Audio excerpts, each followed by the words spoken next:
What's going on, guys? Welcome back to a brand new video. Today we're going to talk about the Season 2 Reloaded events, mainly the Warhammer event, the Dune Rule of Fate event, as well as the Decays Realm event. There's also going to be other minor ones like the St. Patrick's Day one. We got an early look at the details for these events, such as the Camo rewards, the different weapon blueprints that are going to be available, and all the details that you need to know. So I got that covered here in today's video. If you find it helpful or informative, don't forget to hit that like and subscribe button. Let's go ahead, let's get into it. So the first one that we have is going to be Warhammer. This one, Call of Duty has been oddly silent about this. They haven't announced anything officially yet, but with the amount of leaks that we've seen, it all but confirms that we are going to receive this Warhammer crossover. Usually when it comes to the official roadmap blog posts that they drop for us, like in Season 2 when they did that already, they showcase all the different events that were going to be coming in season. They mentioned that there was going to be a Dune one, they mentioned there was going to be the Decays Realm one, and sadly they never mentioned Warhammer at all. But based on all of the leaks that we have in the files, this is probably going to be the biggest event that we will receive this season. Now, they did give a small teaser about that. They talked about there was a new Juggermosh LTM, which I'll talk about in just a second,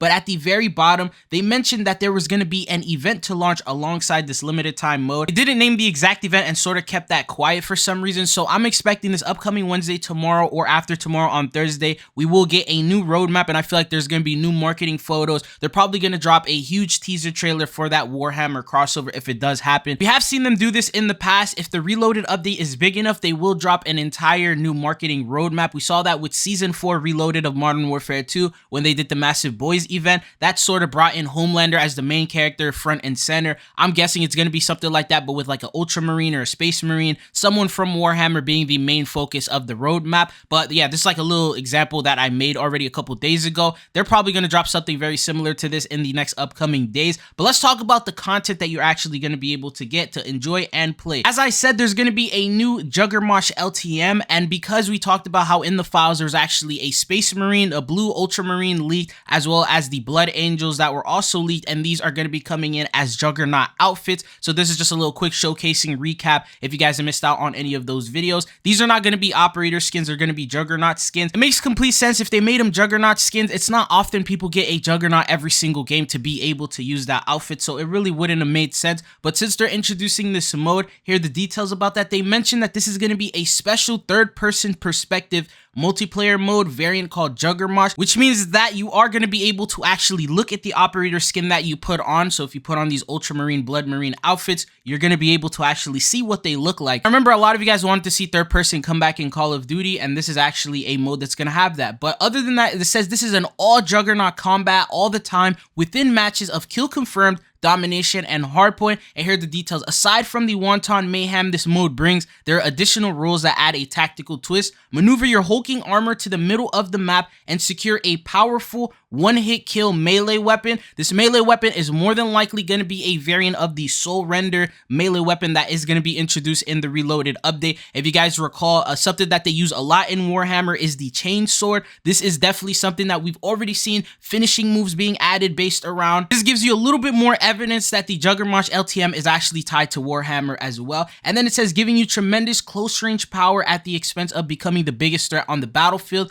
Drop an adversary and inspect the remains. You can grab armor from Fallen and bulk yourself up, which is one of the new features. I'm not entirely sure if that's something that you're able to do in Warhammer, but then it says also check the health bar above your enemy's head and ensure your headshots matter as this damage is increased. Apart from the cranial weak spot, your armor is impressive enough to prevent any kind of fall damage. In fact, dropping from a tall enough structure creates a ground pound and area of effect stun. Only air support kill streaks are available, along with weapon reloads for your Juggernaut armaments and specific perks and stronger melee damage even without the special weapon. This encourages a more combo-centric combat strategy where melee, grenades, and gun pairings are created depending on the engagement. Now, from the research and the things that I saw with Warhammer, this is definitely a style that they do. I saw that in one hand they had guns, in another hand they had chain swords, and it looks like this is the style that Call of Duty is trying to replicate and bring into this LTM. Anyways, they also mentioned that there was going to be an event taking place, so that means there's going to be some sort of challenges that you'll need to complete. I'm thinking it's going to be similar to like the Cryptid Bootcamp, where it's going to be a too long event. There will be challenges that you'll need to do, and upon completing all those challenges, you'll be able to get different types of rewards. And among the rewards. This is the blue steel camo, which is apparently tied to the Warhammer event, so this will be a mastery camo that you'll be able to unlock. There's also a first ever riot shield weapon blueprint that is added for the first time in Modern Warfare 2 or 3, and this, we don't know if it's going to be a part of a bundle. We don't know if it's only going to be usable in that Juggermosh LTM, but it looks to me like it might be a free reward. Based on this clip that you see, they're putting on different types of camos and skins on it, and it definitely looks like it's a weapon blueprint and not something just usable in a mode. And then on top of that, there's also the finishing move. This could also be a potential reward. Apparently this is a servo skull that comes in straight from Warhammer. There's two ways it could come in, either as a free reward or it might be available through an operator bundle that you'll need to get. As of right now, we're not exactly sure on which two operators are going to be coming in.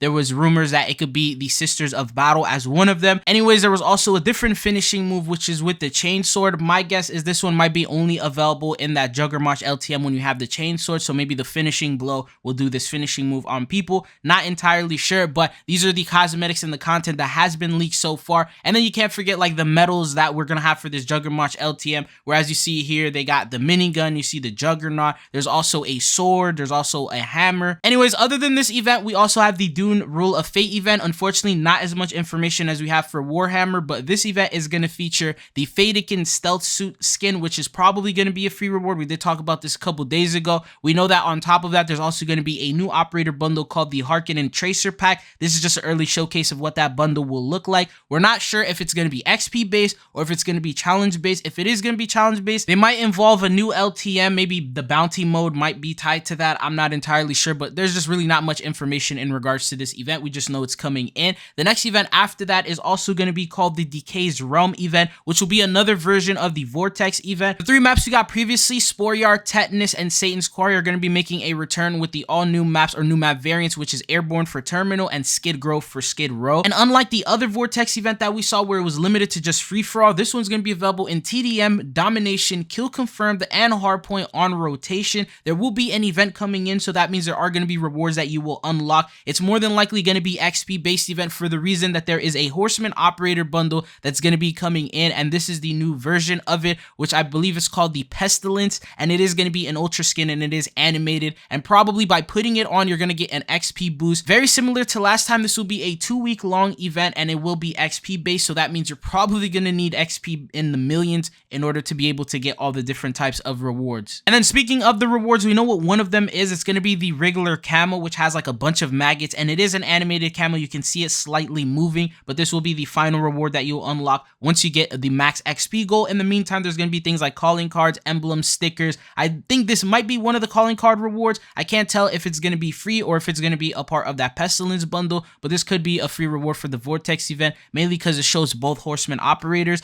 But going on to the last event that we know of, this is going to be the St. Patrick's Day event. The reason why I say that is because two different items were leaked in regards to this. We don't have any challenges or any more information, but a camo was revealed, and this is the camo that you're going to be able to get, so chances are it's going to be a minor XP based event. And then there's also a blueprint that is St. Patrick's Day themed for an MW3 weapon, so we know it's not old and this is something completely brand new, but at the same time it may be tied to an operator bundle. I have no idea if it's going to be coming in for a bundle, or maybe the blueprint will also be a free reward as a part of this event. There's just not too much details going on in regards to that, but we are expecting the blog post to drop sometime either tomorrow or Thursday. They usually drop it around a week before the Reloaded update actually goes live, and once we got the full on solid confirmations from Call of Duty, I'll make a follow-up video and let you guys know. But these are all the leaks, all the information that we have in regards to upcoming events. Season 2 Reloaded is going to be around a month long, so what are your thoughts and opinions on having around 4 different events for that span of a month? Do you think these are enough events and enough content, or would you have preferred more or maybe less? But anyways, that's all I got for you guys in this one.